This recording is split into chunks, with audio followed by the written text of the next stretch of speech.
Welcome to the Pitcher Nail Down. I'm Jason Gilbo, J Gilbo 11. Just a small slate on tonight, but overall, I mean, at least we have some pitching options to consider, not complete gas cans. Looking at things and how kind of everything shakes up as far as pricing. DraftKings does have the price up on quite a bit of these guys, but there's no real cheap arm that I consider. It's kind of like, what do we do with David Price? The Angels Minnesota game's fairly low scoring, but I don't completely trust the arms. So we'll kind of jump into things here. We'll talk about that Minnesota-Los Angeles game. Matt Schumacher. I do think this game is going to be fairly low scoring. Schumacher coming off a rocky start, allowed 2 home runs and 4 earned over 4.5 innings. Home runs have always been an issue with Schumacher. He's only gone 3 out of 11 starts where he's allowed no home runs at all. He's better off at home though, where he's allowed 4 home runs here compared to 8 on the road. The 2 of his blowups inflated his ERA here. But if you go back to last season, Schumacher is a better home pitcher than he is on the road. Decent 22.6% strikeout rate. The walk rate's up a little bit from his career norm, which is a little bit scary. It's an issue for me. 11.6% swinging strike rate. You look at Schumacher, throws a split finger a lot, 30% of the time. Twins do rank 28th against split fingers, but it's obviously a light sample size.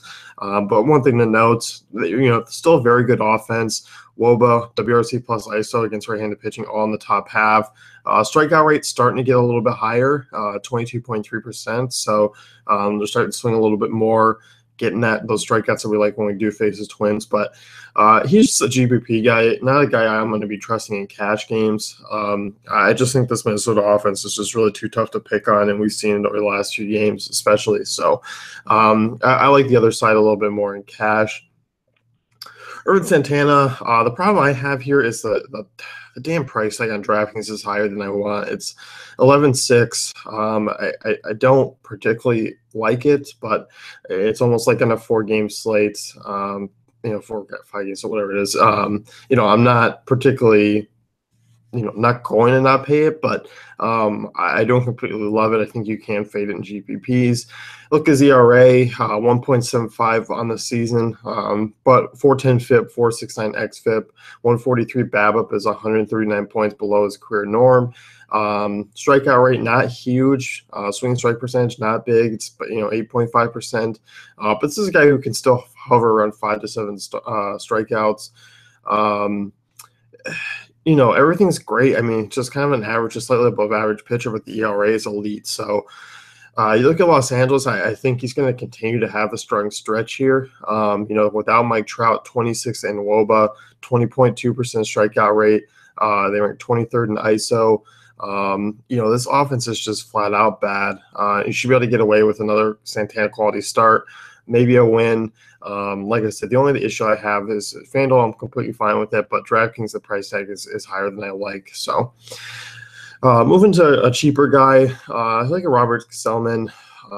Pitched against Milwaukee and San Diego, 2 teams right-handed guys can have some success against. He did induce a lot of weak contact, which I like to see, over 30% in both those starts.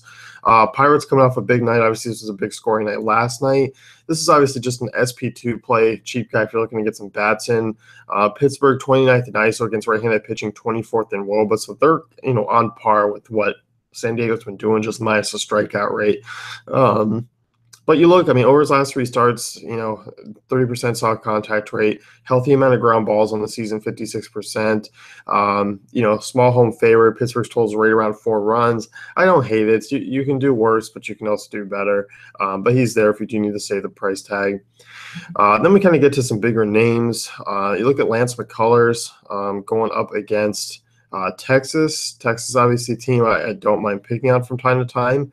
14th in WOBA, 22.5% strikeout rate against right-handed pitching. You look at Colors, tremendous 60.7% ground ball rates, FIP 310, xFIP 2.78, strikeout rate 27.6%. He's lowered the walk rate this year at 2%. Everything is just tremendous about what he's been doing, not allowing a ton of hard contact. As I said, keeps everything on the ground. Texas is obviously going to be an offense that does have some power, but And McCullers is a little bit worse away from home, but not tremendously bad. 280 WOBA compared to 259 WOBA at home. Holt's lefties 279 WOBA this year, 260 WOBA to right-handers. Strikeout rate, once again, up around 24% against lefties, which is always key against this team. As I said, just doesn't allow a ton of hard contact. I love McCullers here. I think the ballpark and weather is a little bit of an issue, but that's really the only knockout of him. And I just kind of remember going back to last year playing him against Rangers and just having flashbacks of him being knocked out fairly quickly. But McCullers has just kind of established himself as a tremendous arm. So I don't mind him in all formats on a small slate. David Price, here's a guy who, last start, we'll look into it, threw 88 pitches. He allowed 5 base runners, 1 home run, 3 earned, struck out 4. Chicago, not a bad team against southpaws. Encouraging to see Price also have some swinging strikes, 11.4% swinging strike in that one. DraftKings Yahoo did price him down, so I'm okay with that because say he does give 3 to 4 earned runs, but can back up some strikeouts, pick up a win. I'm okay with it. Look at his fastball velocity, seeing an average 94. It's where he's at all his career.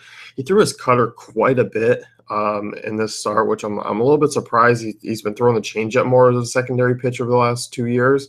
I'm curious to see if that keeps going moving forward. Baltimore, not a good numbers against David Price, 27% strikeout rate, 238 average, over 298 bats, so a decent sample size. Baltimore, 5th highest strikeout rate against left-handed pitching, but they are 12th in WOBA. Price has dropped down. I'm still just resuming him for GPPs. I won't be going that route in cash games. I can understand if you want to on 2-pitcher sites, but it's just tough for me to get on board with that. So that's pretty much it for me. I mean, I think for the most part, you can dance around with guys like McCullers, Santana, Price if you need the savings. Selman's a decent option for cheap, and while the rest are kind of GPP guys. Price on FanDuel is a little bit iffy for me. I'd rather go with some safer options than take another start under his belt before I go to single pitcher sites. So let's wrap things up here. You can head over to DaveFantasyCafe.com, check out great tools and content.